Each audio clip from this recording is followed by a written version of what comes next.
Internet Wi-Fi yang ada dekat rumah yang saya datang ni mengalami masalah. Kadang-kadang laju, kadang-kadang slow lah internet yang dia guna ni. Untuk modem Wi-Fi yang dia guna pun modem Wi-Fi yang jenis yang macam ni.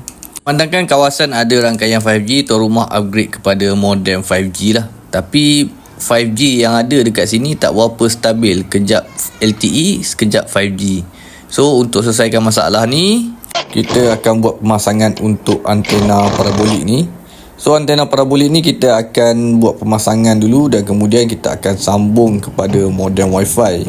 Selepas kita dah sambung kepada modem Wi-Fi, kita akan setting cari kedudukan untuk signal kepada rangkaian 5G.